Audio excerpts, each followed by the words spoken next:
Hello, my friend. Today I will tell you another long-forgotten legend. Close your eyes and let the magic transport you to Middle-earth. Our journey begins.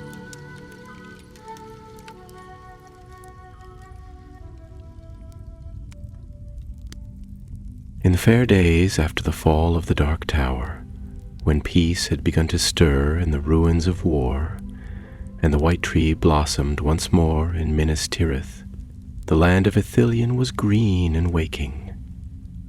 The scars of battle still lingered, to be sure, but the sun shone on wild meadows and bright brooks, where once the shadow of Mordor stretched unchallenged. Yet not all was healed. Far to the east, where the jagged spires of the Eifel Duath loomed like broken teeth against the sky, a black river had begun to flow, and was not marked on any map, nor had it run in the memory of any ranger who kept watch on the ash-choked borders.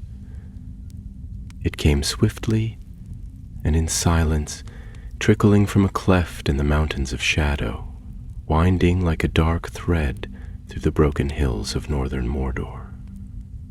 Its waters were thick and foul, staining the earth and withering all it touched. Crops near the eastern marches of Ithilien failed, animals fled, and the few folk who dared settle the reclaimed lands near the Anduin whispered of dead fish and strange lights in the night.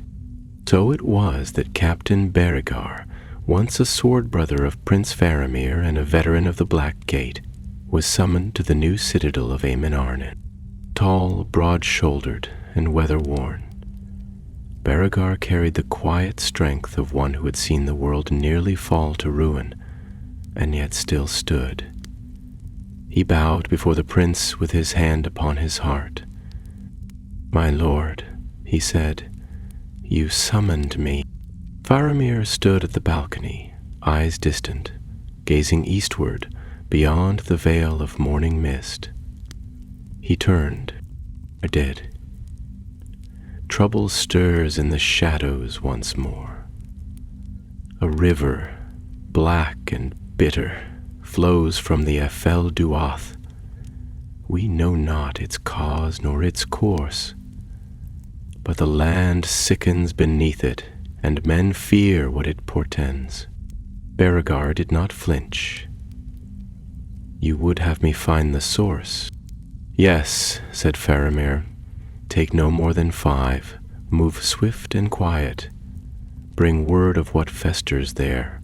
If it can be cleansed, do so.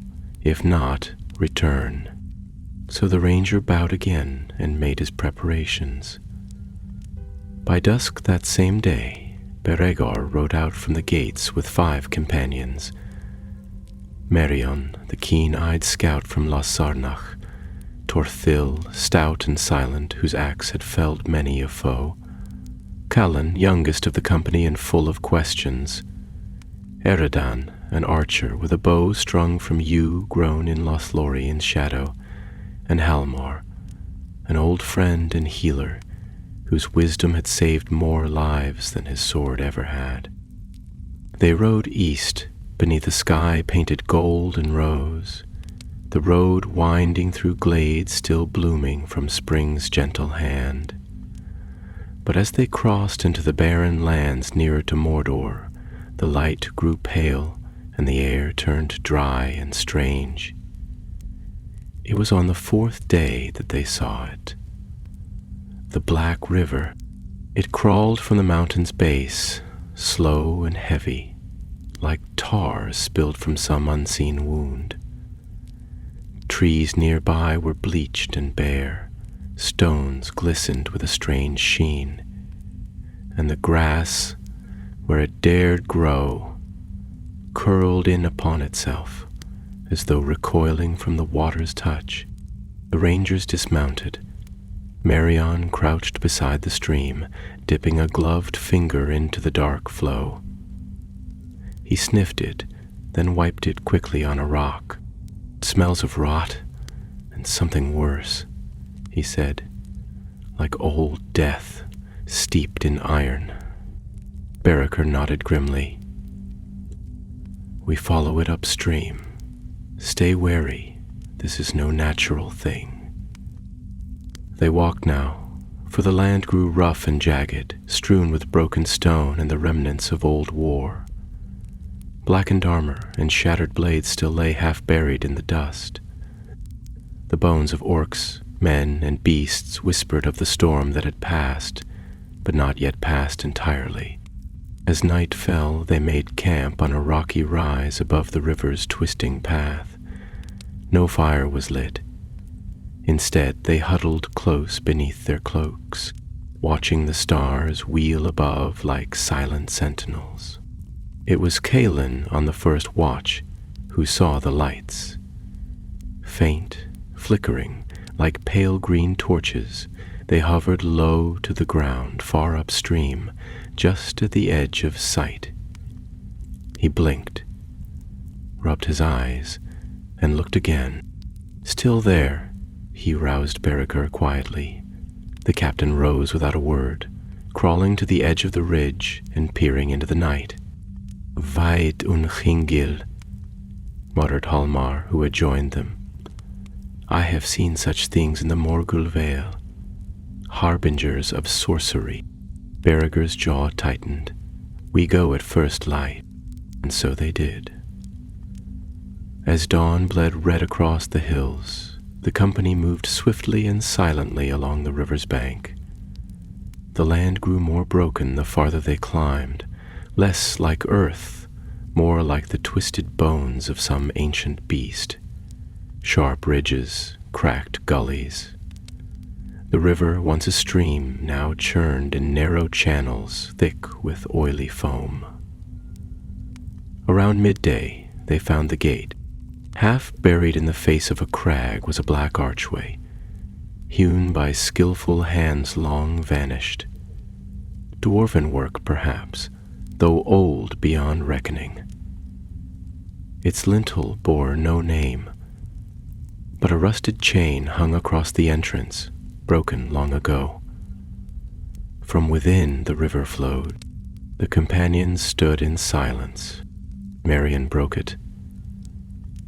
A mine or a tomb? Tortho stepped forward, running a hand over the stone.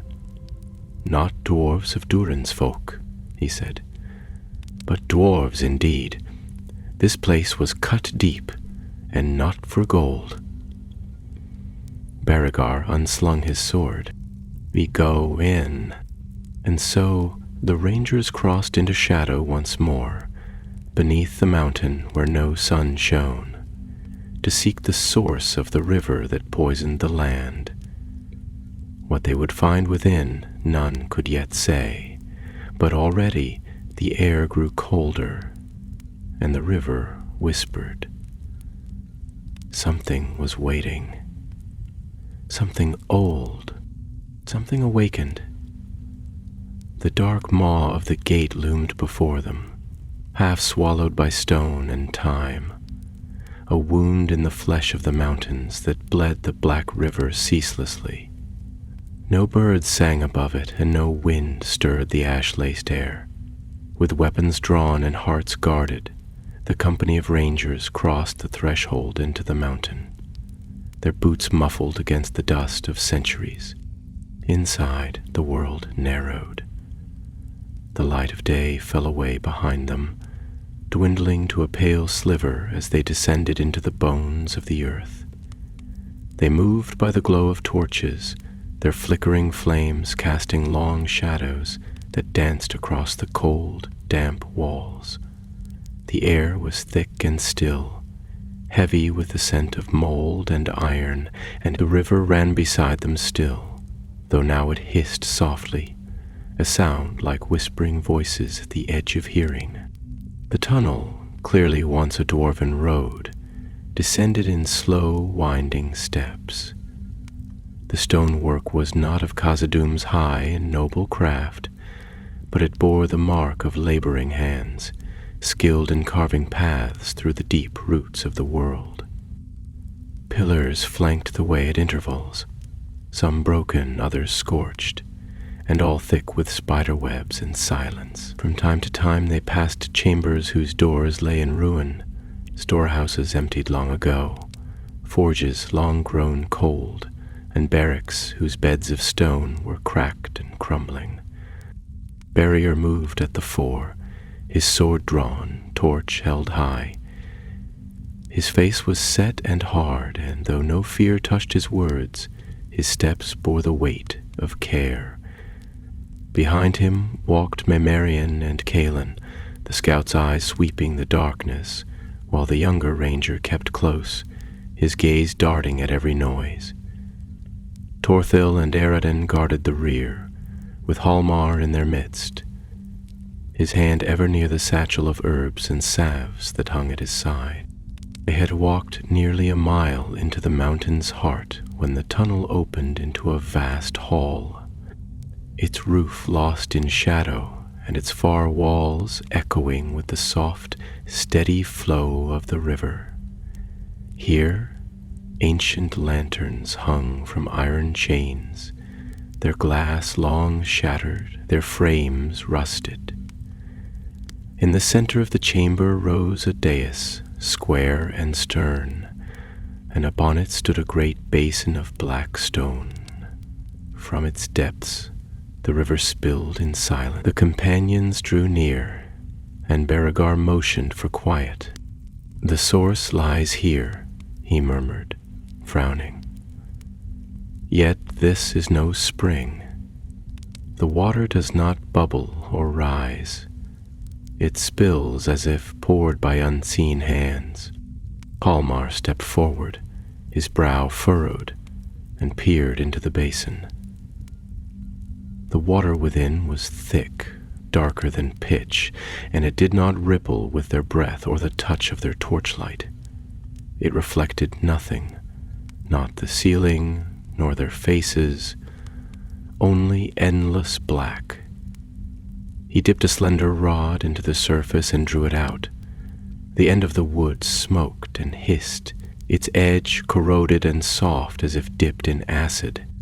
"This is no work of earth or stream," Hallmar said grimly. "This is enchantment or curse." Even as the words left him, a low sound began to rise from the far end of the hall. A scraping, like stone dragged against stone, followed by the clatter of falling rubble. The companions turned as one, weapons raised, torches swinging. From the shadows beyond the dais, where the broken pillars stood in uneven rows, figures emerged. Orcs, not the wild, blood-drunk creatures of Sauron's great armies, but a leaner breed, scarred and gaunt, clad in mismatched scraps of mail and leather. Their eyes gleamed red in the torchlight, and their teeth were bared in silent snarls. They moved without sound, which was strange indeed, for orcs seldom troubled themselves with stealth. And among them strode one larger than the rest, bearing a helm crowned with broken horns, and wielding a crooked spear tipped with jagged obsidian. Barrier stepped forward, voice low and steady. "Halt," he said in the tongue of Gondor. "This place is cursed. Flee it, if you value life." The orc chieftain laughed, a low, rasping sound that echoed coldly. "You come too late, man of the West. The mountain is ours. The blood flows again, and with it, the strength of the old world returns." "What blood?" Beregar demanded. "What is this water that poisons the land?" The chieftain raised his spear and pointed to the basin. "Not water. Memory. Wrath. A gift left buried by the Black Hand when the Dark Tower fell. He may be gone, but his shadows linger, deeper than the roots of stone, and we have stirred them." Before another word was spoken, the orcs rushed forward. The clash was sudden and fierce. Steel rang upon iron, and the air filled with the snarls of beasts and the cries of men. Merion loosed arrows with deadly precision, each shaft striking true, while Torthil met the enemy head-on, his axe a blur of silver in the dim hall. Calin, though young, stood firm, fending off a leering orc with deft strokes of his short sword. Eredin struck from the flank, his arrows a silent doom in the dark, and Halmar kept to the rear, tending wounds and calling warnings. Beriger met the chieftain blade to blade. The orc's strength was great and his spear swift, but Beriger had fought in the War of the Ring and knew the measure of fell things. He parried the thrusts, driving the foe back step by step, until with a cry he struck low, sweeping the chieftain's legs from beneath him. The spear fell with a clatter, and Beriger drove his sword through the creature's chest. The orc's eyes widened, and with a last snarl, he collapsed. Around them, the remaining orcs faltered. With their leaders slain, their courage broke, and they scattered into the shadows like rats from fire. The companions stood, bloodied and bruised but whole. They gathered near the basin once more, gazing into the black river that still poured forth undisturbed. "We cannot leave it thus," said Halmar. "Whatever power feeds this flow must be broken." Beriger nodded, his face grim. "Then we delve deeper still, and so, beneath the mountain's weight, with the black river at their side and the echoes of battle still ringing in the dark, they pressed on, deeper into the old mine, where secrets slept and shadows stirred, for the true heart of the mountain had not yet been reached, nor the source of the poison laid bare. The river flowed, and something in the dark awaited beyond the basin. A stair descended, cut into the living rock in long, spiraling turns that vanished into darkness below. The companions, wearied though they were from battle, paused only to bind their wounds and take swift counsel. They knew, each in his own heart, that the task before them would not be light, nor the way smooth, for whatever cursed thing had stirred the river to life again had taken root far below, in deep places where the light of the sun had never reached. Beriger led the way, his torch raised high, casting flickering light upon walls damp with moisture and blackened with age. The air was heavier here, thick with a cloying smell that seemed to rise from the very stone, an odor like burnt earth and old blood. The river accompanied them still, now flowing through carved channels at the side of the stair, its surface sluggish and churning with unseen currents. It gave off a faint luminescence, not bright, but enough to gleam faintly upon the walls like the sickly glow of marsh light, and in that glow, the rangers saw carvings etched into the rock. These were not the runes of Khazad-dûm or the proud inscriptions of Erebor. The style was cruder yet deliberate, marked with a strange symmetry that hinted at old knowledge twisted by dark purpose. They depicted scenes of labor and flame, of masked figures delving deep and unearthing not gold nor jewels, but a single great stone, dark as night and veined with fire. Around it were drawn shapes that suggested worship or fear.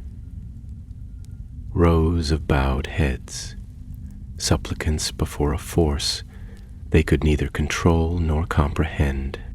Merion, who had studied many old tongues in the houses of lore, paused to examine the runes, his fingers tracing the grooves. "This is no dwarvish script," he murmured, his voice low and uneasy. some is drawn from the black speech, though changed by time. The name of the stone is written here, but I do not know its meaning, only that it was hidden, buried by those who once dwelt here, not as treasure, but as a burden too terrible to keep. Hallmer glanced at the river and then at the carvings. And now it has been found again and brought forth into the light. If light it can be called. Tortho frowned, his voice like stone grinding. What fools would dig up such a thing? No fools, Beregar replied. Orcs, and not for the first time, has evil been unearthed by those seeking power in the ruins of darkness. They continued downward, and the stair grew steeper, the air hotter, the walls wet not with water but with some oily residue that clung to skin and cloak alike. The river widened, filling a deeper trough beside the steps, and at last, after what seemed many leagues of descent, the stair ended in a vast cavern. The torches could not reach the roof. The walls were lost in gloom. Yet in the center of the hall there rose a great mound of stone, as if the mountain's heart had been torn open and its core exposed. Around it lay the remnants of ancient tools, shovels and picks, long rusted, their wooden handles rotted to splinters. And atop the mound, half buried in slag and ash, was the source of the Black River. It was a stone, though it did not look like any true stone found in the mountains. Obsidian, dark, veined with threads of crimson light that pulsed as if alive, it throbbed faintly, like the beat of a heart. The river spilled from beneath it, not from any spring, but as if the stone itself bled its poison into the world. None spoke as they looked upon it, for a heaviness pressed upon them, not of body, but of spirit. A sense of dread, of something watching, filled the chamber. The torches guttered, though there was no wind, and the black stone gleamed with a light that was not light but shadow made visible. Then Kalin, who had taken a step forward, gasped and fell to his knees. Berger rushed to him and caught him by the shoulders. The youth's eyes were wide, staring into something only he could see. "It speaks," Kalin whispered. "It calls. It knows our names." Berger drew him back. "Do not look upon it again. Shield your thoughts." But even as he said the words, a rumble stirred the earth. From behind the mound came the sound of shifting stone and groaning metal, and figures emerged from hidden alcoves, more orcs, though stranger than before. These were marked with scars burned into their skin, their eyes glazed and unfocused, as though they no longer saw the world as it was. They bore no banners, wore no armor, and carried no torches, yet they moved with purpose, drawn toward the black stone like moths to flame. The rangers formed a circle, weapons raised. No words were spoken by the orcs. They advanced in silence, the sound of their bare feet slapping wet stone, echoing eerily in the cavern's depths. The battle was fierce and strange. The orcs fought without fear, heedless of pain or death, striking with bone knives and rusted blades, their limbs jerking with unnatural strength.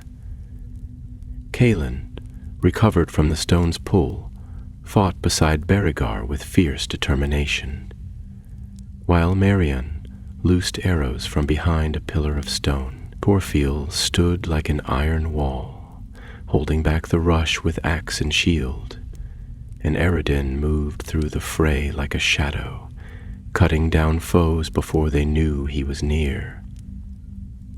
Halmar, though unarmed, used his staff to ward off strikes, and cried warnings as the foe encircled them. Yet even as they cut the enemy down, more came. The stone pulsed brighter, its red veins glowing like embers, and from cracks in the cavern floor rose vapors, thick and foul.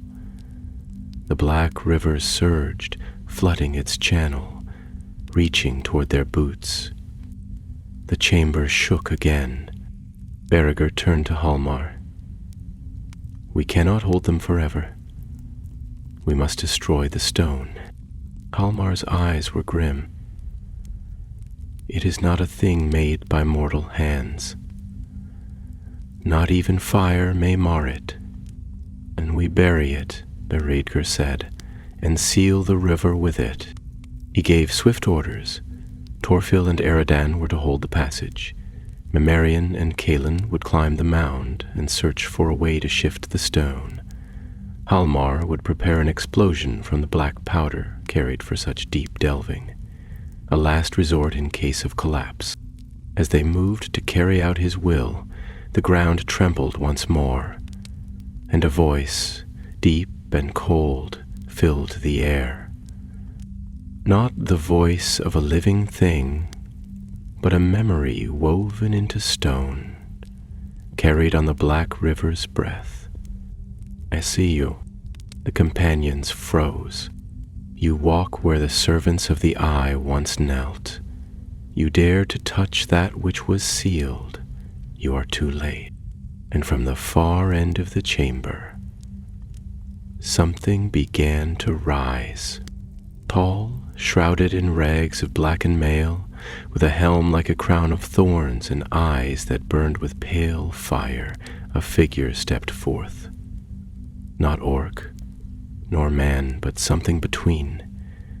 A wraith of iron and sorrow, bound to the stone and born from its power. The rangers stood their ground, but fear gnawed at them like frost at flesh. For the stone's guardian had awoken, and the black river surged. The thing that rose before them, though shaped like a man, bore little of mortal life in its bearing. Tall it stood, taller than any warrior of Gondor, draped in fragments of once proud armor now rusted and eaten with filth, its gauntlets long and clawed, its cloak torn and dragging behind it like a veil of ash. A helm crowned its shadowed head, wrought in a style unknown to elves or dwarves. A cruel circlet of black iron, with 7 jagged spikes, and from beneath that helm burned 2 eyes, pale as moonlight on snow, yet filled with hatred as deep as the sea of Rune.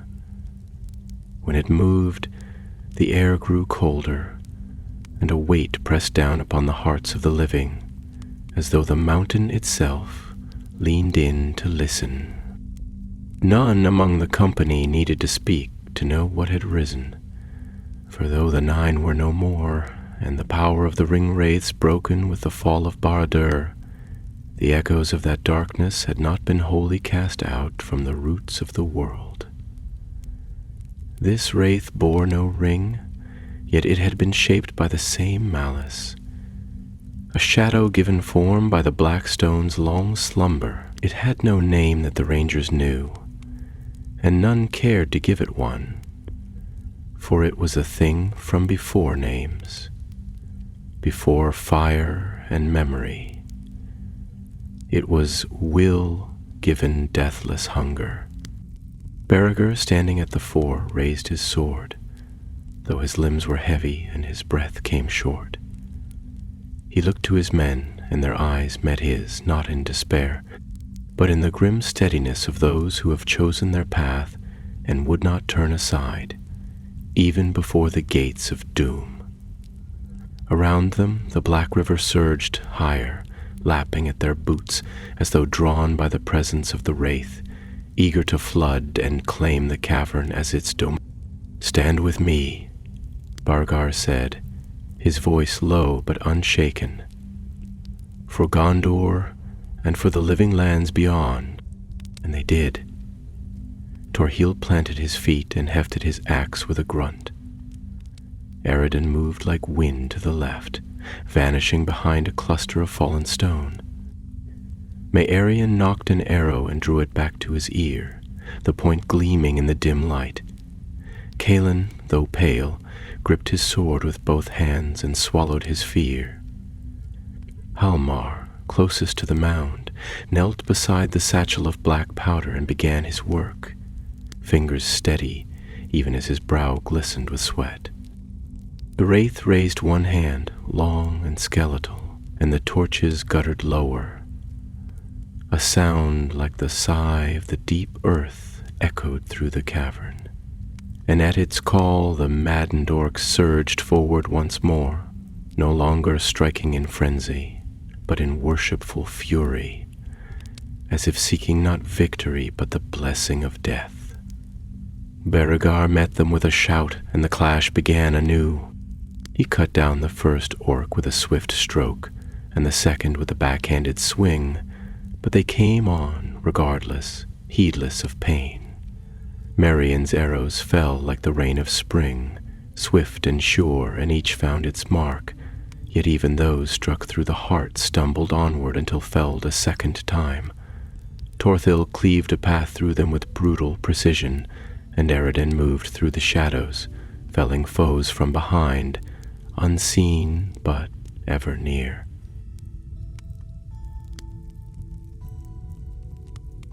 The wraith did not move at first, but watched, and with each death the river's strength seemed to grow, as though drawing power from the slain. Its eyes never left Beregar, and at last, when half a dozen orcs lay still and broken upon the stone, it raised its other hand, and the mound behind them quivered. The black stone pulsed with a terrible light, and from its surface rose shapes, not flesh nor shadow, but something between, like ghosts caught in firelight, screaming without mouths, clawing the air as if seeking to tear free from the stone's prison. The cavern shook, and Halmar, though still at his task, faltered and looked up in horror. "We must destroy it now," he cried. "If the stone breaks, the river dies. But if we delay, it will wake fully, and we shall be drowned not in water, but in the will of what lies beneath." Beregar turned, fending off another blow, and shouted to Marion and Kaelin, "Guard him, hold them back!" Then he turned again to face the wraith, who now descended the slope of the mound with slow, gliding steps. Wherever its feet touched, the stone cracked and smoked, and even the black river hissed and recoiled from its passing. Beregar met it halfway, and their blades clashed, with a scream like the tearing of ice. The sword Beregar bore was of Númenórean steel, forged in the days before the fall, and its edge had tasted the foul blood of orc and troll and worse. But against the wraith's blade it met its match. The creature struck with inhuman speed, each blow heavier than the last, and Beregar's arms numbed with the force of it. Yet he did not yield. He gave ground only to strike again, and once his blade passed beneath the wraith's guard and drew a line of pale flame across its side. The creature recoiled, not in pain, but in anger, and its silent scream shook the torches from the walls. Meanwhile, Halmar had finished his grim work. The charges were set, buried beneath loose stones about the base of the black stone, their fuses coiled and ready. He turned and called to Kaelin, who passed him a spark stone with trembling hands. "Are you certain?" Kaelin asked. "We may not escape the blast." Halmar did not answer, for he had no certainty to give. Instead he struck flint to steel, and the fuse caught. A hissing sound filled the air, and Bergar, hearing it, knew the time was short.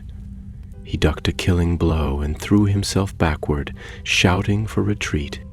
The others heard and obeyed.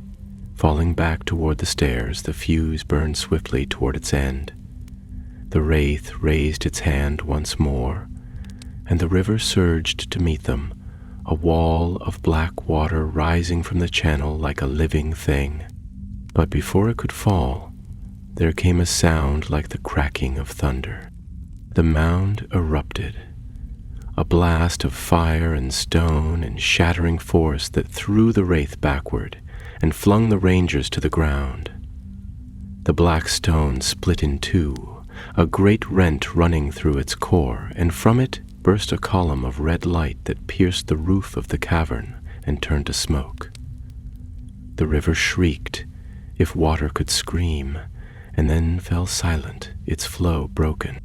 The wraith, cast against the far wall, rose once, limbs broken and fire spilling from its helm, and then it, too, collapsed, its form unraveling like mist in sunlight, until naught remained but the echo of its fall.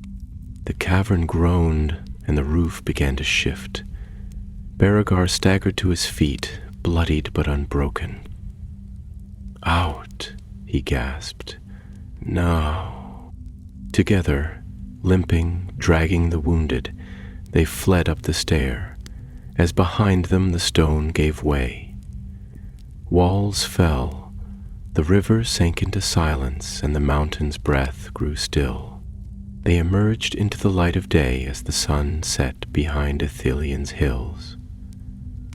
And behind them, the mountain's mouth sealed itself with a final, thunderous sigh. The black river was no more, but none who walked that path would forget the taste of its darkness. Evening's hush had fallen across the eastern wilds of Ithilien when the company, battered and bowed, passed once more into the clean air beneath the open sky. Above them the stars came out, one by one, veiled faintly in the last wisps of ash and smoke that drifted from the wounded mountain's breath. The sun's last light stained the far rim of the world, and the wind, cool and sharp from the northern slopes, moved through the tall grasses like a whisper of forgotten songs. They had come far and lost much of strength, but the mountain behind them had lost more, for it had yielded up its secret and been broken. The black river no longer flowed, and the land that once drank its poison might in time be healed.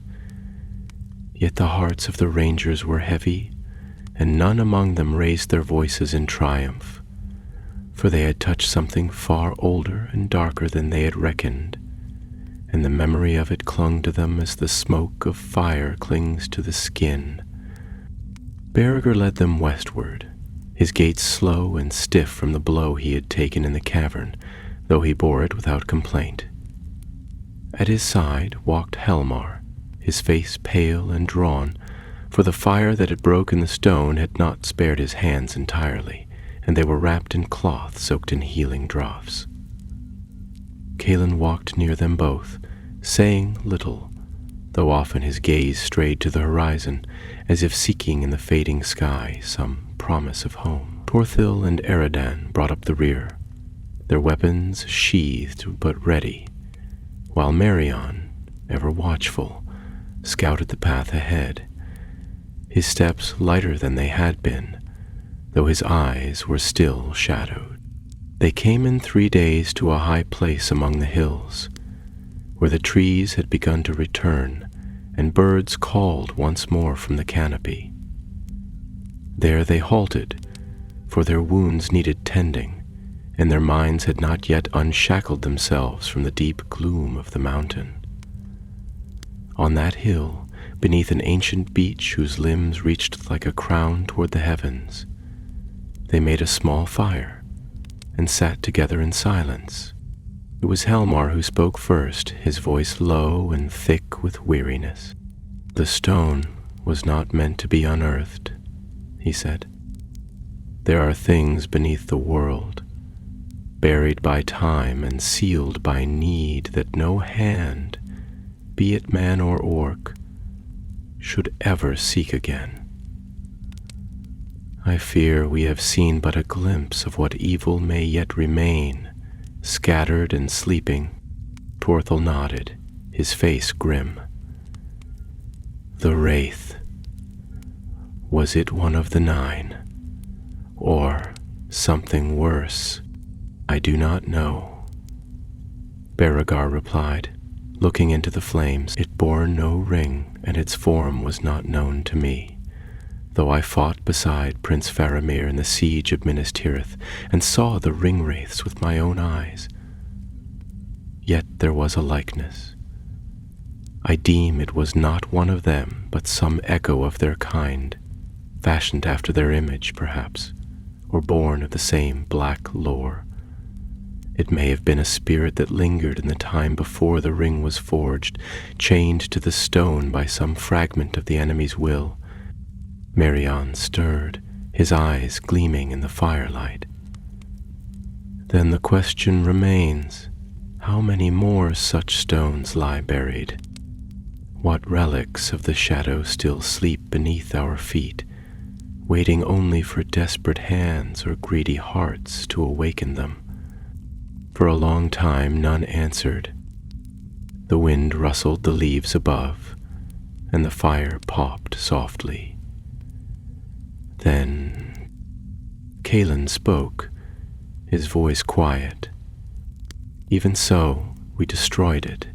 We stood against it, and we prevailed. That must count for something.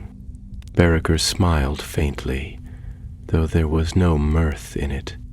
It does, he said.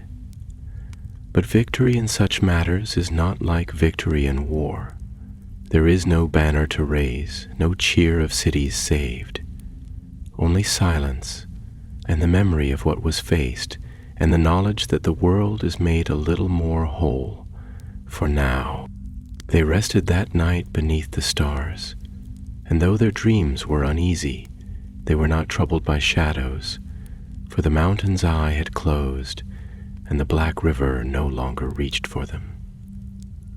In the morning they turned their faces westward, toward Amon Arnon and the halls of Faramir, to whom they would bring tidings both grave and hopeful. Their journey home was slow but untroubled. The creatures that once skulked in the wastes of Mordor had gone to ground, or else fled eastward into the dark corners of the world. The sky grew clearer with each league they passed, and by the time they reached the green fields of Ithilien, the land had begun to bloom again in earnest. In Amon Arnon, Prince Faramir received them with care and honor. He listened long to their tale, his face grave, and when it was told in full, he sat in silence for a time, his hand resting upon the hilt of the sword that once belonged to his brother, Boromir. Then he looked to Beregar and spoke with quiet strength. You have done what few would dare. The land owes you more than it knows, but your road is not yet ended. For we must now decide how to guard against such evils returning. The mountain shall be watched, and no one shall pass within its bounds without leave. I will send word to the king in Minas Tirith, and perhaps even to the Lady Galadriel, if she can be reached beyond the sea. To Halmar he gave words of praise, and offered the healing hands of elvenkind that still remained in Ithilien's gardens. To Cailan he gave a blade of western steel forged anew, and to Torthil and Eridan cloaks of green and silver, such as the rangers of Ithilien wear. Merion he named Pathfinder of the eastern border, and Beregar he called Watch Captain of the Shadowed East, a title that had not been held since the days before the Great War. But of all the honors, it was the peace of the land that they cherished most. And though none among them ever spoke lightly of the journey they had taken, nor of the stone that bled poison from the mountain's heart, Each bore within him a shard of that tale, kept not as a wound, but as a reminder that even in times of peace there are labors that must be done in silence, and evils that must be faced in places no songs recall. For the world is wide and wild still, and not all the shadows were burned away when the dark tower fell. Yet where the black river once flowed, now wildflowers grew. And that, in the end, was enough. Spring deepened across Ithilien, and with the warming of the days came a renewal of all things that grow.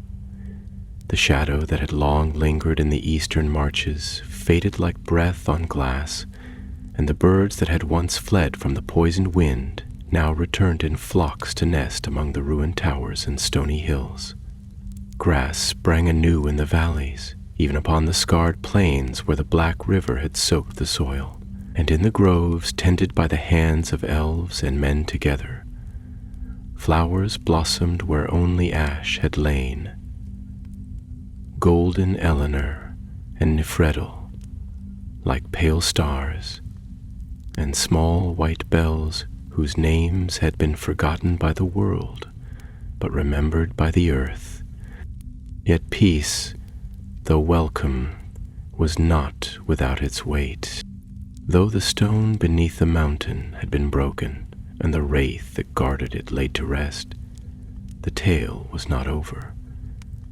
For the black river, though halted at its source, had already made its mark. Streams once sweet had been touched by its dark waters, and in low places where it had pooled, strange weeds had taken root. Plants with pale stalks and blood-red thorns, whose sap burned the skin and drew carrion birds in uncanny numbers. Even the animals who drank near such places grew wild-eyed and lean, and their cries in the night were troubling to hear. So it was that Beregar, now captain of the Watch of the East, made it his charge to see the poisoned lands reclaimed, and the remnant of the river's touch erased, root and stem. At his side were his companions of the Black Road, Marion the scout who mapped the new growth with tireless precision, Caelan whose blade was now tempered by both skill and sorrow, Torthil the strong-handed, whose axe now served to fell tainted trees and build shelters for the wardens who patrolled the hills, Eridan the silent, ever watchful, ever near, and Halmar, whose knowledge of herb and root made him a healer not only of wounds, but of the land itself. They ranged the borderlands from the Eminarnen to the shadowed slopes of the Eifel Duath, cleansing the riverbeds, burning out corruption, and planting anew with seeds gifted from the western gardens of Lebanon and the woods of Lothlorien. The people of Ithilien, emboldened by their return and the strength of Gondor renewed, came out from the western towns to tend the fields and raise homes upon the edge of the wild. But in the 3rd month after their return, a rider came from the far north, bearing a token wrapped in cloth. An arrow of strange make, fletched with feathers not seen in the south and tipped with a point dark as obsidian. It had been found near the ruined tower of Durthang, where none now dwelt and few dared tread. The rider, a ranger of the north, said that the land there was not as it should be. The wind did not blow rightly, and birds flew in crooked flight, vanishing beyond the crags with cries of warning. Beregar took the arrow and held it in his hand for a long while, then turned to Marion, who stood at his side. "This is not the work of orcs," he said at last, "nor of any folk we have known." Marion's eyes narrowed as he examined the shaft. "It is fashioned with care, but it bears no rune, no mark of tribe or people. It is a silent thing, made for the dark." And though they spoke no more of it that day, a shadow passed among them, and each felt again the weight of their old burdens stirring, not in memory alone, but in the waking world. The next morning, Beregar gathered his company, and together they rode north, to the foot of the Ashen Mountains. The road they followed was one that no cart would take, winding through narrow passes and over stones blackened by ancient fire. The high cliffs loomed like towers above them, and the skies grew dimmer the nearer they drew to the place where the arrow had been found. They came at last to Durthang, the fortress once held by the orcs of Sauron's army, and later abandoned to ruin after the fall. Its gates lay open, rusted hinges broken, and the courtyard within was choked with briars and the bones of those who had fought and died in the wars before.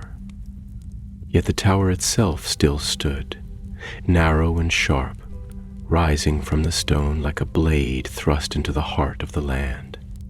Kaelin stepped forward and placed a hand upon the stones of the wall.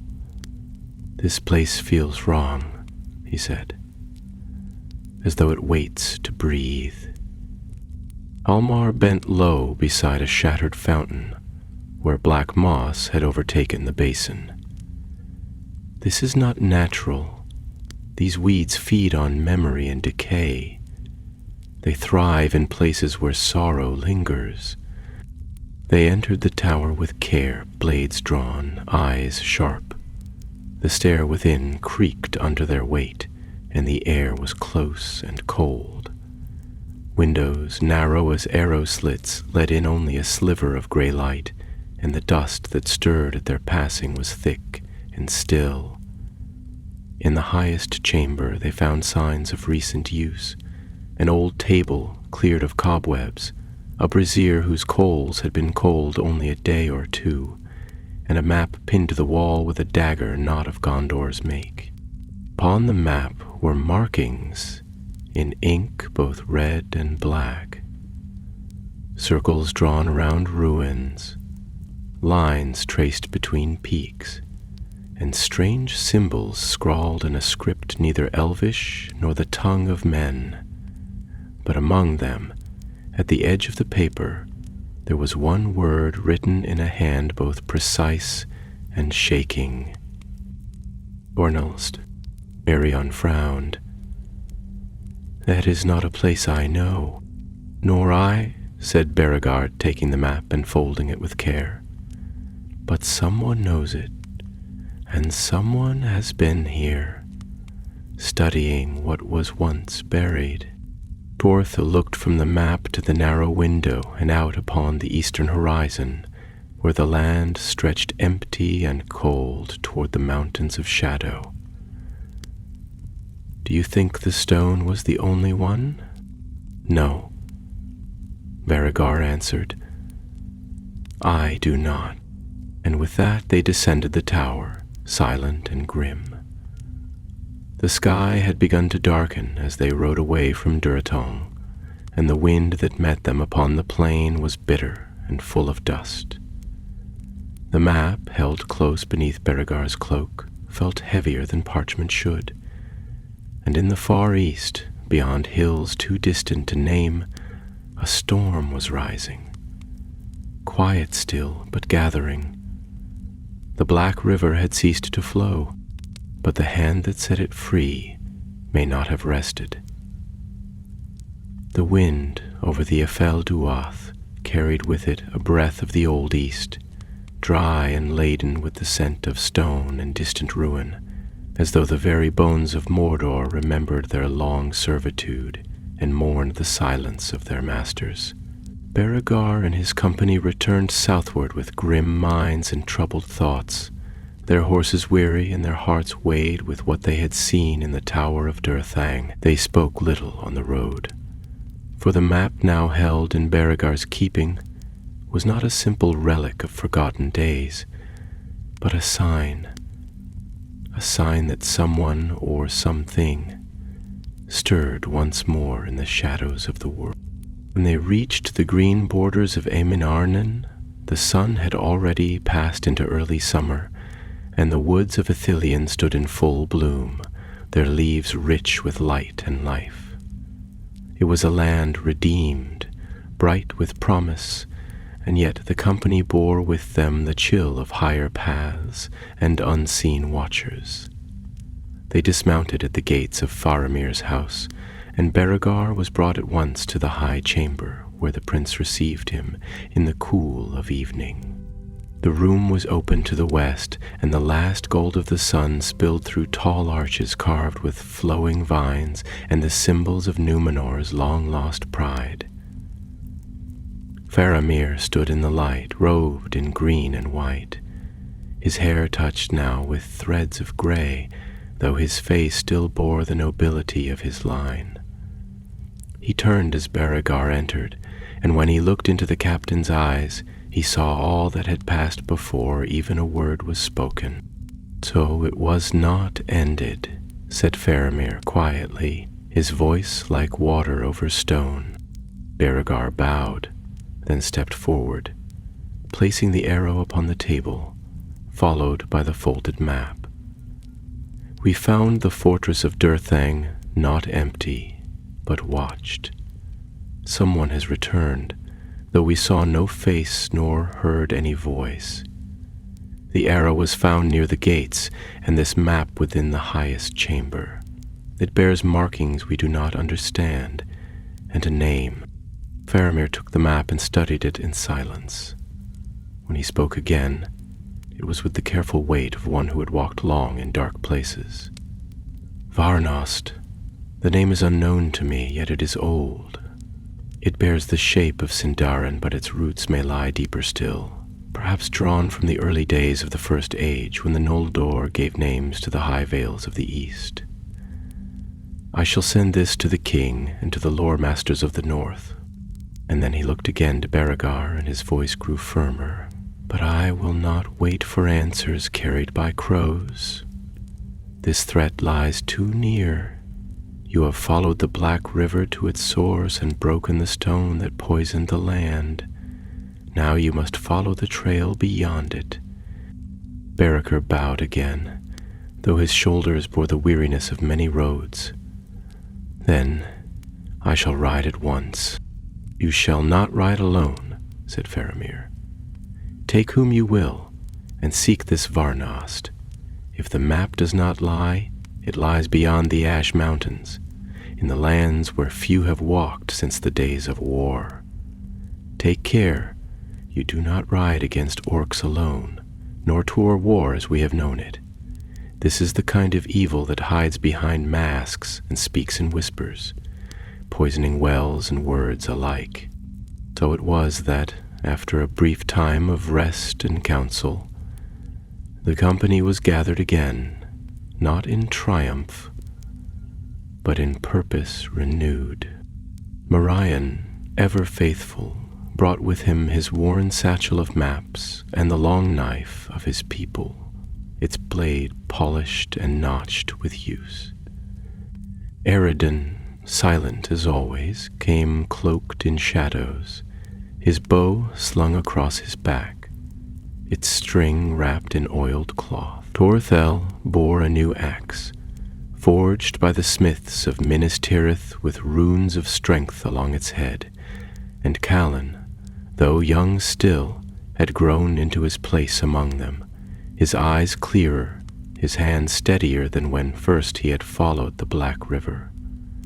Halmar walked among them as well, his hand still scarred but steady, and at his belt hung not only blades but vials and pouches of many herbs, some for healing, some for fire, and some for deeper uses still.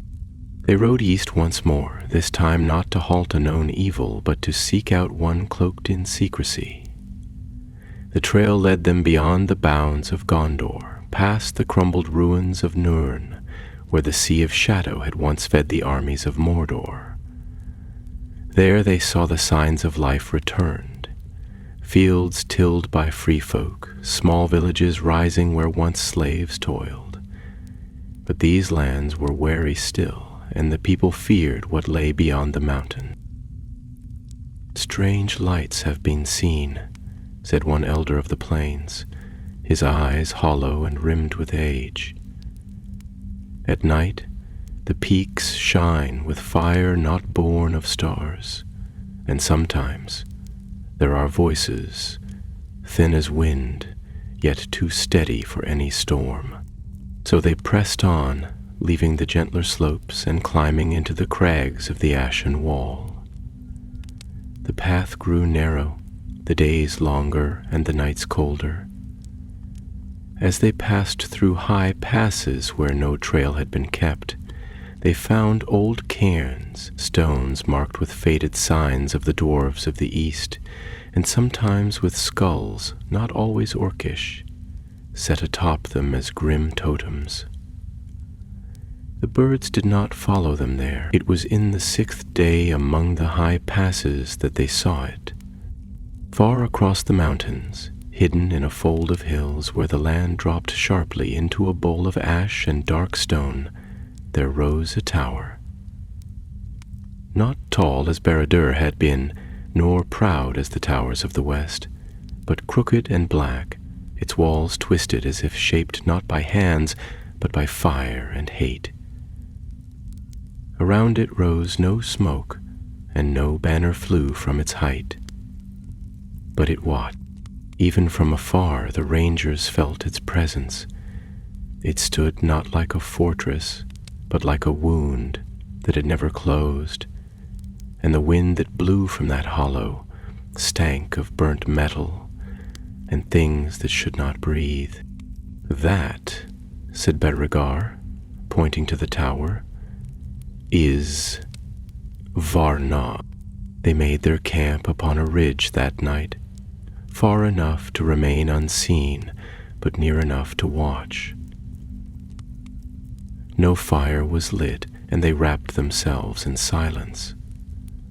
From the tower there came no sound, no horn, no hammer, no voice. Yet none among the company slept well, and Marion, in the dark before dawn, crept alone to the ridge's edge and looked again upon the tower. As he watched, a light bloomed in one of its narrow windows, red and slow, as if some old eye had opened. It pulsed once, then all went dark again, and the mountain was silent. Morning came pale and reluctant upon the ridges of ash, casting a chill light across the broken teeth of the Ethel Duoth, where the stone gleamed with a dull sheen, as if the bones of the mountains still smoldered beneath their skin. The company stirred in silence, their cloaks heavy with dew and their limbs stiff from cold and watchfulness. Marion, returning from his lonely vigil, spoke no word, but nodded grimly to Beauregard, and in that look there was enough to confirm what all had guessed, that the tower was no ruin, but a living thing, brooding and wakeful, and not yet blind. The morning's wind was thin and high, brushing over the jagged rocks with a hiss that might have been mistaken for breath. No bird sang, no beast stirred, and the land below seemed wrapped in a stillness too complete to be natural, like the hush before a storm that does not break. From the high place where they watched, the tower of Varnost was clearer now, though the air around it shimmered strangely, as if heat rose from the ground, though the wind was sharp with winter's edge. Its walls were smooth and dark, not of stone laid by mason's hand, but of some fused, glassy substance that recalled the deep forges of Angband or the sorcerous fire of the east. Beauregard studied the tower long, his hand resting upon the hilt of his sword. And then he turned to the others. "We cannot storm it, not without the power of the west behind us. Nor can we wait to see what manner of thing stirs within. Whatever was done beneath the Black River was but a fragment of this, a first stirring. This place is the root, and we must see it with our own eyes." Torthul frowned, glancing toward the slope. "And if it sees us, then we move like shadows," said Marion. "The land here is twisted, yes, but not lifeless. There are gullies and stoneways we may follow. I will lead, but we must go lightly, one by one, and silent as the snow."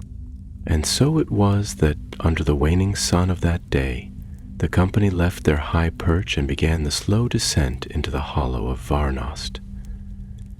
They moved with the care of those who have walked unseen in enemy lands, each footfall measured, each breath drawn soft.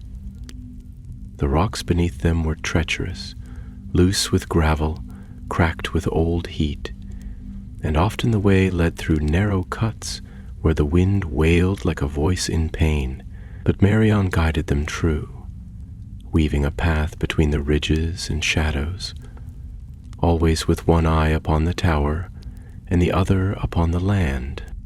As they drew nearer, strange signs began to appear, marks carved into the stone in a language none among them knew, symbols twisted and knotted like roots grown through bone. In some places, crude altars had been built of black glass and rusted metal, stained with things that none dared name. And once in a narrow cleft between two great boulders they came upon a circle of stones where no moss grew, though the ground elsewhere was slick with damp. Halmar paused there, his face drawn and pale, and he bent to touch the soil. "This place is warded," he said, "not by craft of men or elves, nor by any wholesome power. There is malice woven here, and pain drawn into the very shape of the stones. We walk now in a land shaped by will alone, a place remade in the image of some foul mind." Beriga nodded but did not halt. By twilight they had reached the base of the hollow, and before them rose the walls of Varnost. Up close, its form was stranger still. No door marked the ground, and the walls bore no seams. It stood like a single tooth of blackened crystal, cold and terrible, and around its base the earth was scorched, not fresh, but long burned, as though a fire had passed through years before and never cooled. A faint mist curled around its footings, not thick, but persistent, and it bore the sour smell of turned earth and rotting leaves. The rangers took shelter in the lee of a broken cliff, hidden by a fall of stone where once, perhaps, a path had wound toward the tower's base. There they made no fire, but sat in silence, passing between them small pieces of whey bread and sips of water as dusk fell, and the light failed utterly. The stars above were few and dim, and the moon was veiled behind thin clouds. It was then that the sound began. Soft at first, like the far-off ringing of bells beneath water, it rose and fell with a slow rhythm, unearthly and cold. Then came the whispering, thin and wavering, as though many voices spoke at once, none louder than a breath, but all together forming a murmur that set the teeth on edge. The sound came not from the tower alone, but from the very ground, from the stones, from the air. Halmar pressed his hands to his ears and bowed his head. Kaelin clutched his sword and stared into the dark with wide, sleepless eyes. Even Marion, who had faced wraiths upon the northern marches and walked beneath the mountains in times of war, looked troubled. "It speaks," he said, "but not in words. It reaches out, not to command, but to break." Berengar rose then, drawing his cloak close about him, and with careful steps he moved to the edge of the cliff, looking down upon the base of the tower. His gaze searched the shadows for signs of movement, but there was none. The tower remained still, its single great surface gleaming faintly in the dark. Then he saw it. A line, thin and subtle, appearing where before there had been none, a seam drawn like a mouth across the face of the tower, widening slowly, and from within a light spilled forth, not bright, but deep and red, like the glow of coals hidden beneath a dying fire. Shapes moved within it, though no detail could be seen, only the sense of presence, and the knowledge that whatever dwelled within was not sleeping. Berriger returned to the others. "The tower wakes," he said. "We have seen enough. We return to Ithilien, and from there to the White City. The king must know what stirs beyond his border." But even as he spoke, the whispering grew louder, and a sound like breath drawn in filled the hollow. From the tower, a single tone rang out, clear and long, neither bell nor horn, but something between. The sound passed through the stone, through the marrow, and through the soul. The mountain heard it, and the shadows shifted. Darkness lay upon the hollow like a cloak of lead, heavy and unmoving, and the sound that had risen from the tower did not fade as it should have, but lingered in the air, vibrating in the stones, humming in the hollows of bone, as though the very land had become a vast and empty bell, struck by a hand that had not been flesh for an age. The companions stirred not, for no man among them dared to move, nor even draw breath too loudly, lest some unseen watcher take heed. The light that had flared within the tower's single seam had vanished, yet its memory remained, like the afterglow of lightning behind the eyes, and none among them could say whether the tower was blind again or merely waiting. At last, Berriger rose, his hand resting on the pommel of his sword, and though he said no word, the others knew what must now be done. They would not linger at the base of such a place, where every stone seemed to listen, and every gust of wind bore with it the taste of ashes and old fire. Swiftly and silently they gathered their things and withdrew from the cliffside, Marion leading them by a path more hidden still, one that wound among crags and undercuts where shadow lay deepest and no echo could follow. They moved like ghosts through a land that had forgotten sunlight, and by the time the first gray breath of morning touched the high peaks above them, they had returned to the ridge where they had made their first watch. Only then did Berriger speak, his voice low and measured, though even he could not keep the weariness from its edge. "Whatever stirs within that place, it is not of this age, nor born of common wickedness.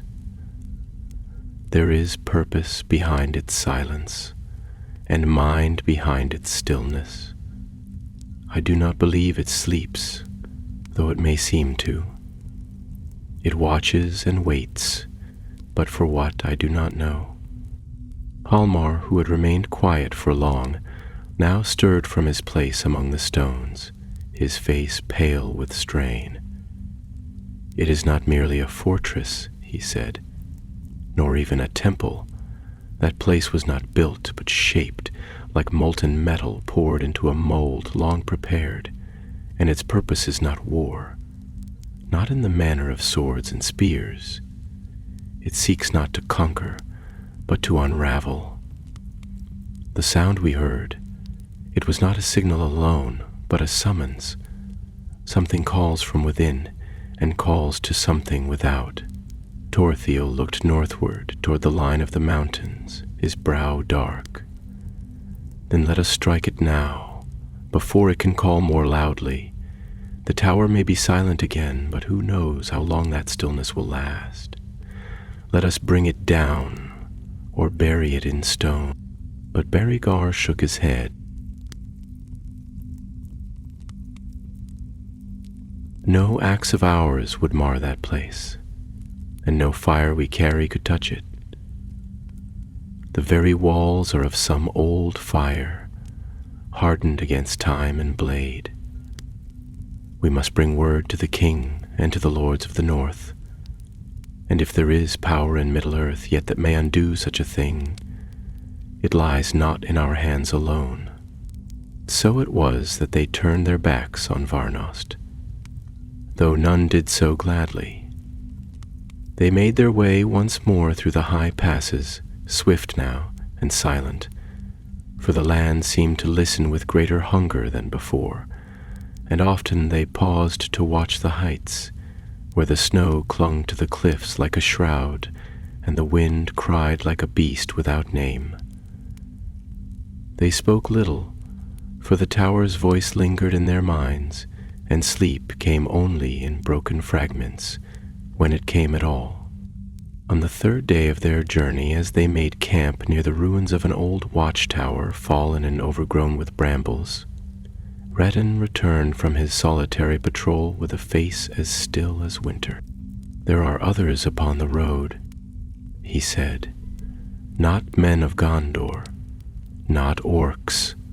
They move quickly but not with stealth. I counted 5, no more.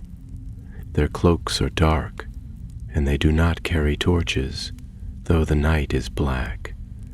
And one among them walks with a staff that gives no light, but leaves no shadow." At this, the company fell still. Galen spoke, his voice tight. "Pursuers? From the tower?" "No," said Eridan. "They do not follow us. They go westward, toward the lands of men." Berengar frowned, his thoughts turning like cold gears. "Scouts, perhaps, or messengers. We cannot know their purpose, but I would not suffer them to pass unchallenged." That night they laid a snare, a silent ring of watchers among the trees, with Maerion and Eridan to the south, where the strangers would most likely pass. The moon had not yet risen when the figures came. 5 they were, cloaked and hooded, but taller than men of the south, and clad in garb of an old design. Leathers dyed black, stitched with wire, and marked with a sigil none among the rangers had seen before. It was shaped like a downward eye, broken through the center with a jagged line, and the sight of it chilled the blood. Maerion loosed the signal, an owl's call, short and sharp, and the company moved in with practiced swiftness, surrounding the strangers in silence. "Halt," said Berengar, stepping into the torchlight, his blade unsheathed. "You trespass upon the guarded lands of Gondor. Declare your names and your purpose, or stand as enemies of the realm." The leader of the strangers turned slowly and lowered his hood. He was not old, yet neither young. His face was pale, marked with strange lines, not of age but of long exposure to windless places. His eyes were black, not dark, but truly black, as though the light could not enter them. He carried a staff of smooth iron, bound with silver wire, and capped with a single dark gem that pulsed faintly in the night. He did not raise his voice. "We serve no banner," he said. "We seek no king. We go where the wind commands and the old blood calls." "You come from Varnost," Berengar said. "Deny it not." At that, the stranger smiled, and though it bore no warmth, neither was it wholly cruel. "We do not come from Varnis," he said. "We go before it. It rises after. We are not its masters. We are its echo. With that, he raised his hand, and a sound like distant thunder stirred the air. But Merion's arrow flew swift, striking the staff from his grasp. The gem cracked. The stranger cried out, not in pain, but in rage, and the shadows around him bent, as if seeking to shield him. Yet the companions closed in, swift and sure, and in moments the five were bound, their weapons cast aside. Berriger bent to retrieve the broken staff, now inert and dim. As he held it, he felt the weight of something old and watching, a gaze that pressed against his spirit like a hand of ice. "These are no servants of Sauron," Halmar said quietly, "but something older, or something that has learned from what was." Berriger looked to the west, where the stars still shone, distant and unblinking. "Then we must be swifter still, for if these are the forerunners, what comes behind them may be greater yet." And the tower in the east, though unseen now, still pulsed in his mind like a wound not yet closed. The dawn that followed was slow in coming, veiled behind long streamers of cloud that drifted low across the mountains and crept like ghosts through the broken lands. The light, when at last it came, was cold and colorless, staining the stones with a pallid hue that gave no warmth and seemed to rob even the grass of its green. The companions stood in a rough ring among the trees, gathered around their prisoners, who now sat bound beneath the boughs of a leafless oak. Though the bonds were tight and well wrought, none among the rangers allowed themselves ease, for the men they had taken were strange to the eye, and stranger still in their manner.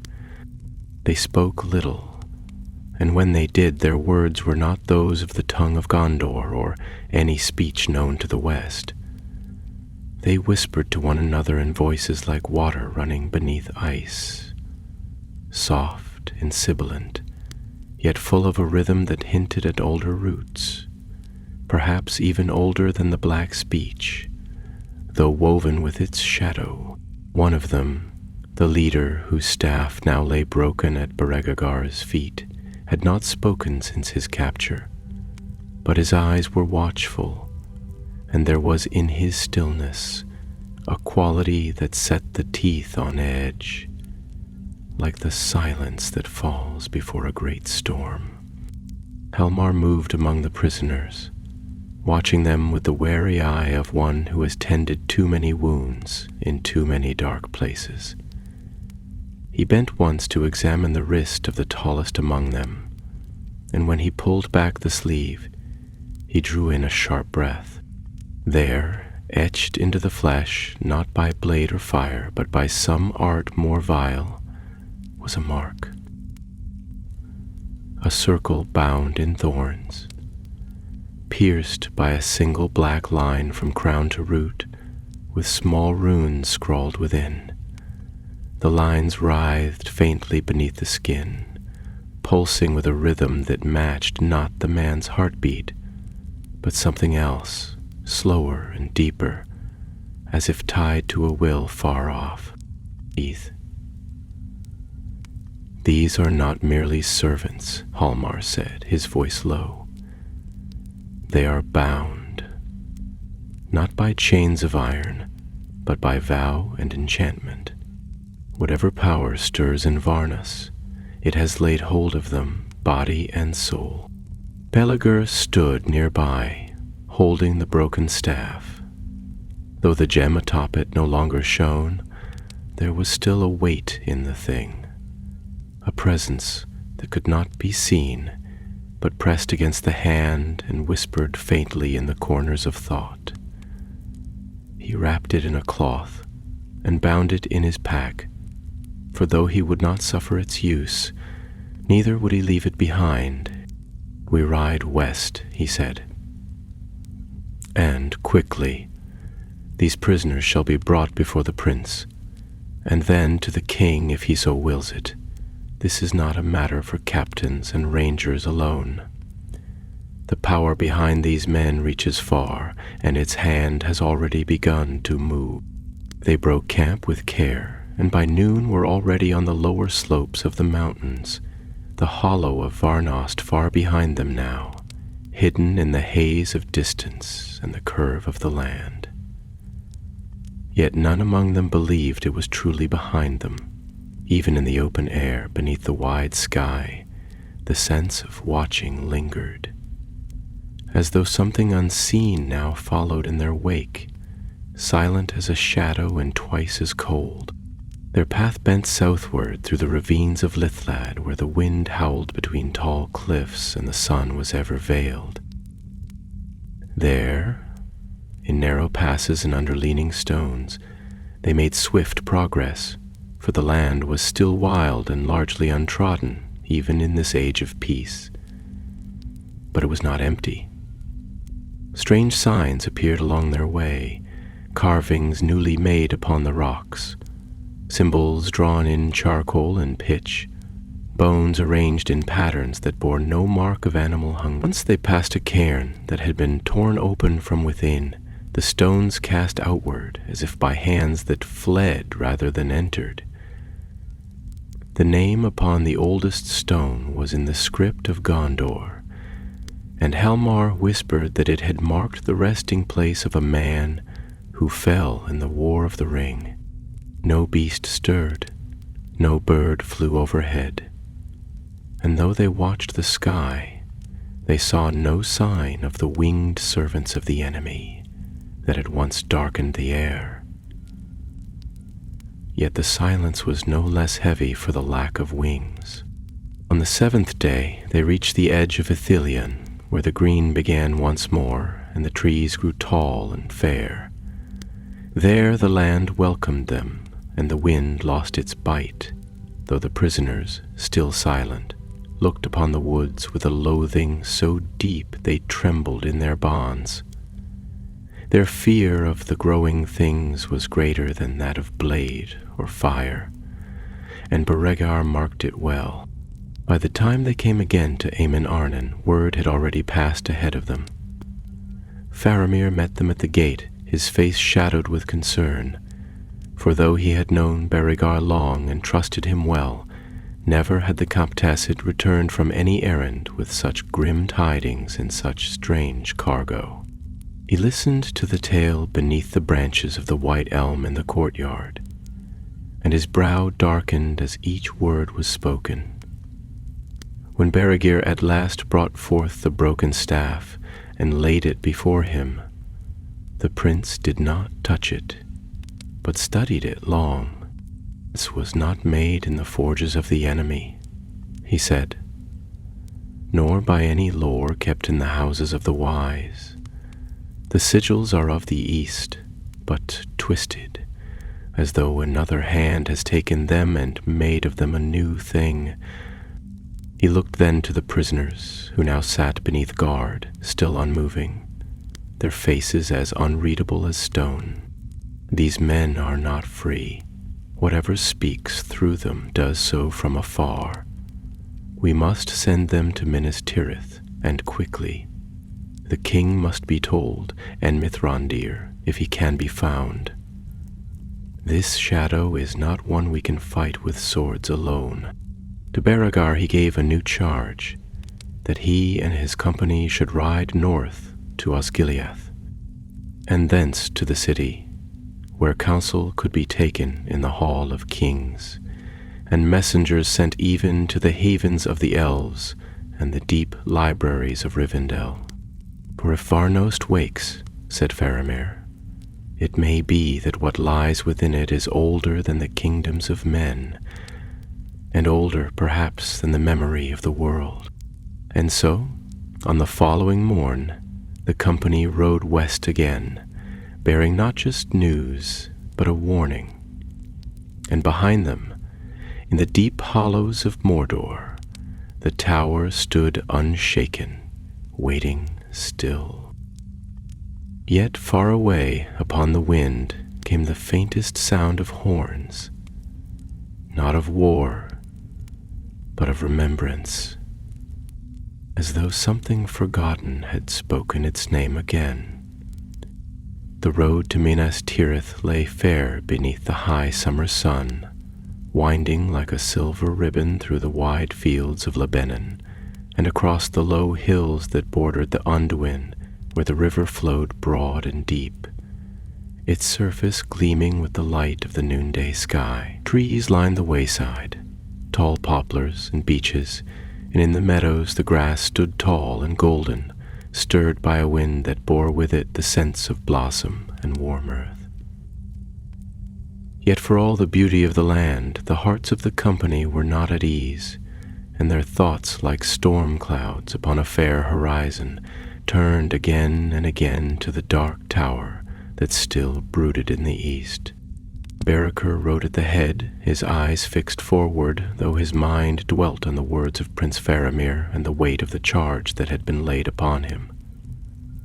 The prisoners followed in carts, bound and watched, and though they made no cry nor struggled in their bonds, they seemed to feel the distance from Varnost as a man feels the severing of a tether.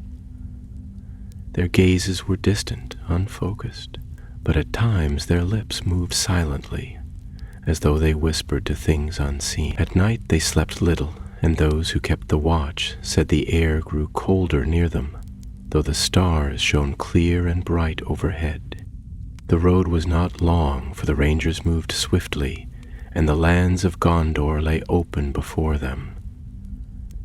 On the 5th day of their journey they passed the ruined bridges of Osgiliath, which now rose again from the dust beneath the hands of craftsmen and masons, though the scars of battle were still plain to see. From there the white city stood visible upon the mountain's shoulder, her walls gleaming in the morning light, and above all the towers rose the banner of the king, silver and white, unfurled upon the breeze.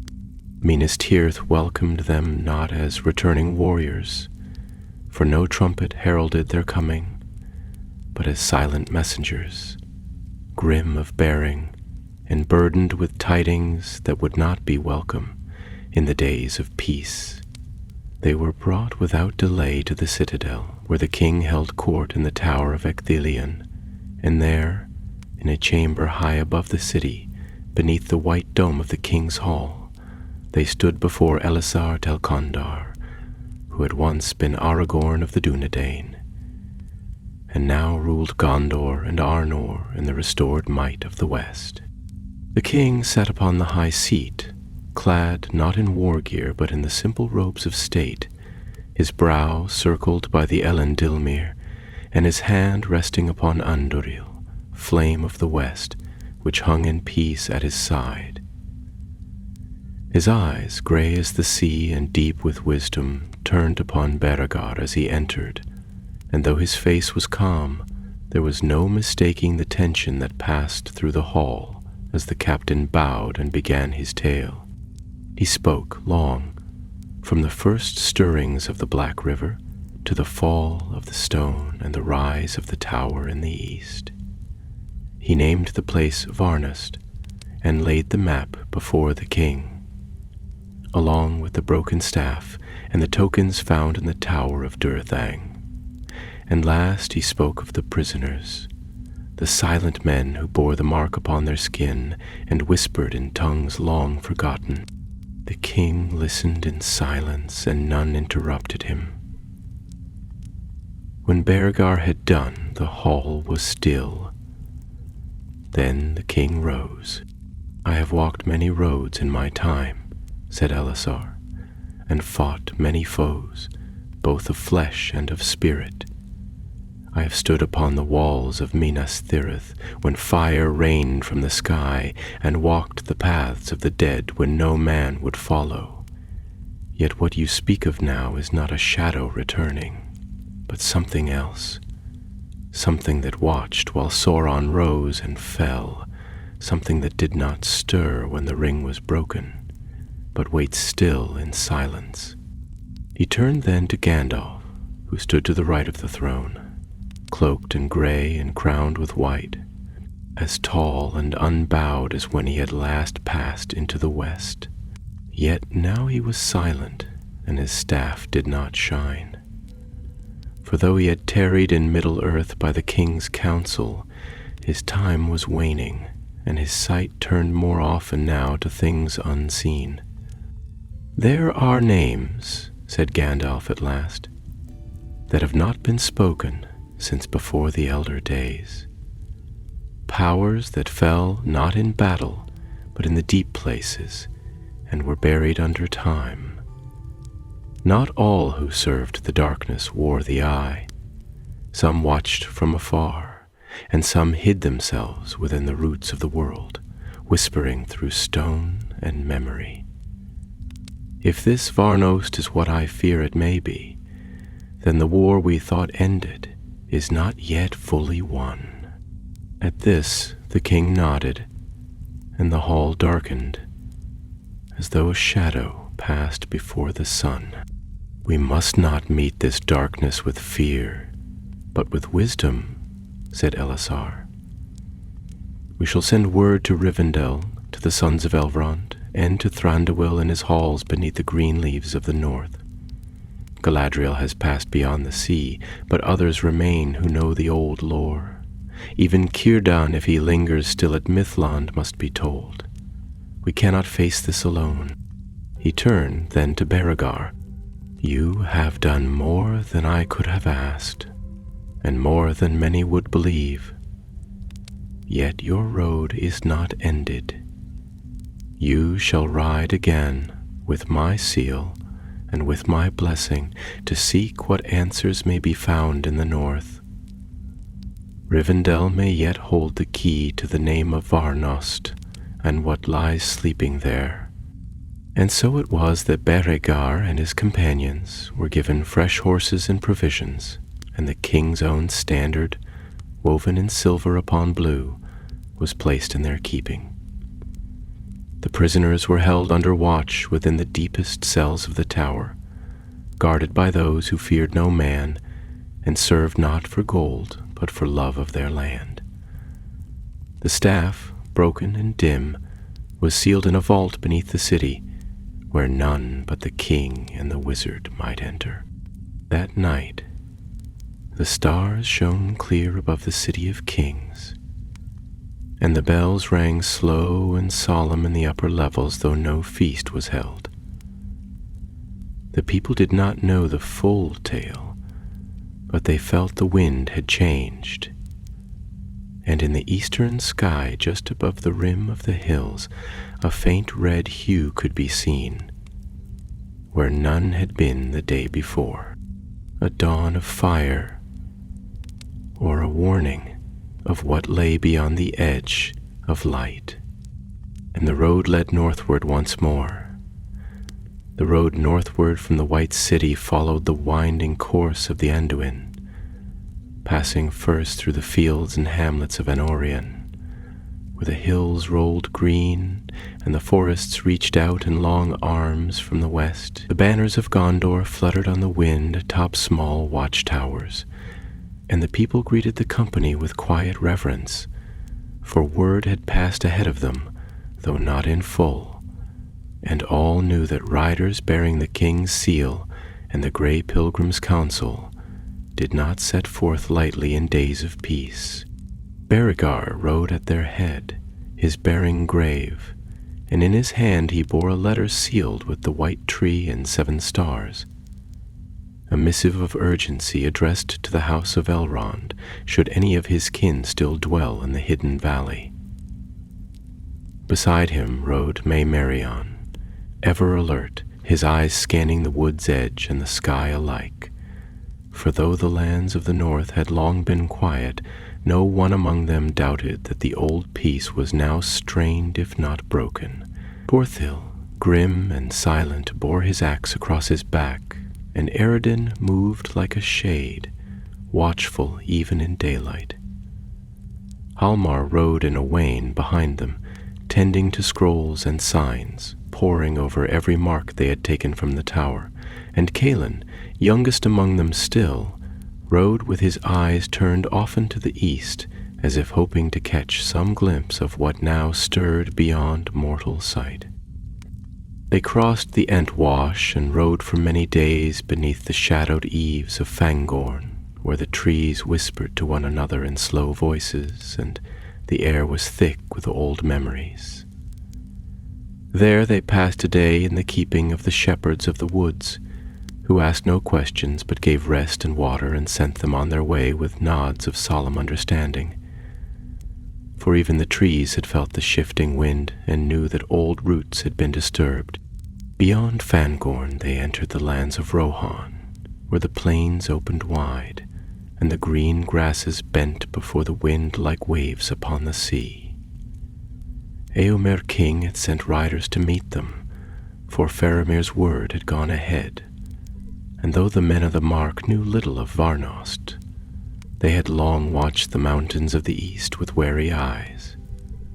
The riders spoke of strange fires glimpsed from afar, and once of a trembling in the earth that passed beneath their feet like a buried thunder. Yet none had dared venture beyond the bounds of Mordor since the days of the war.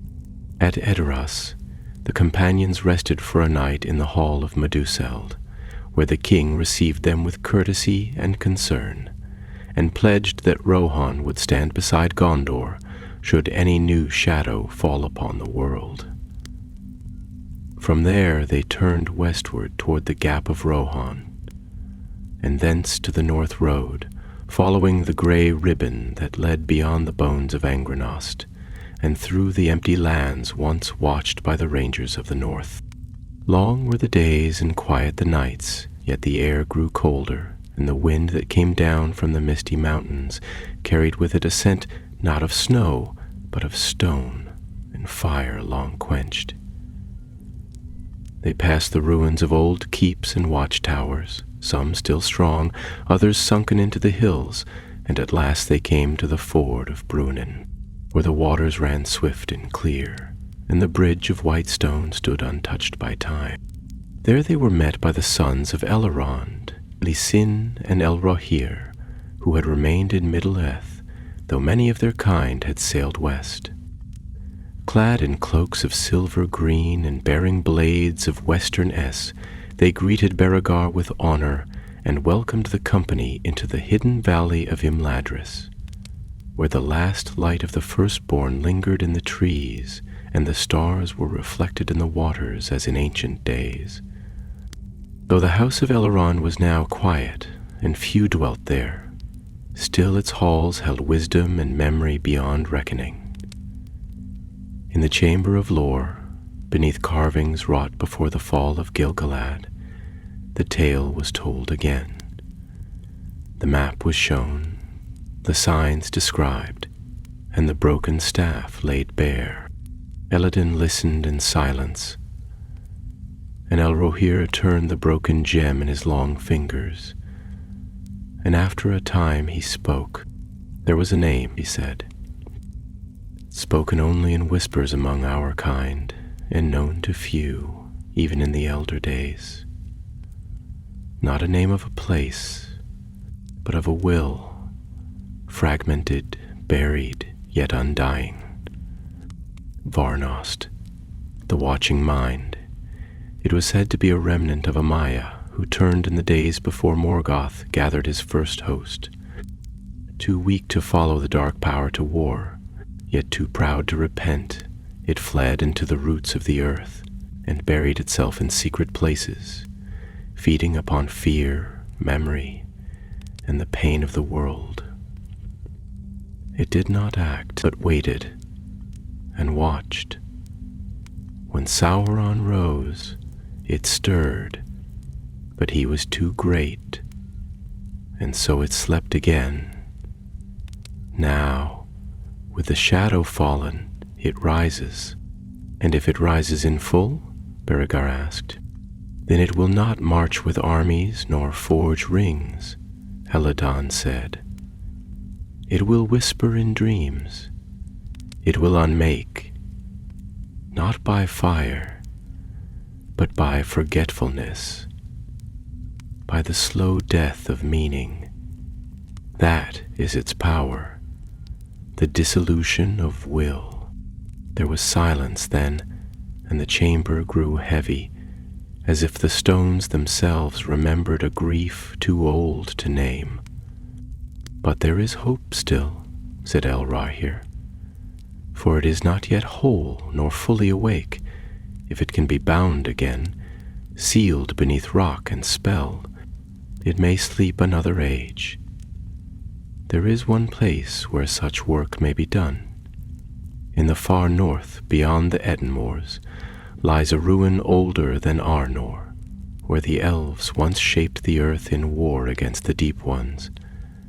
There, the memory of the world is strong, and there we may lay it to rest." So it was that the road turned north once more, and that the tale had begun with the flowing of a black river from the mountains of shadow. It now led into the wild lands beyond all maps, where few had gone since the elder days. They departed Imladris in the dusk, with Elladan and Elrohri beside them, and the stars overhead were bright and cold. Behind them lay the kingdoms of men and the homes of peace. Before them lay only shadow and the ancient memory of fire. But they rode not in fear, for they rode with purpose, and that was a light no darkness could quench.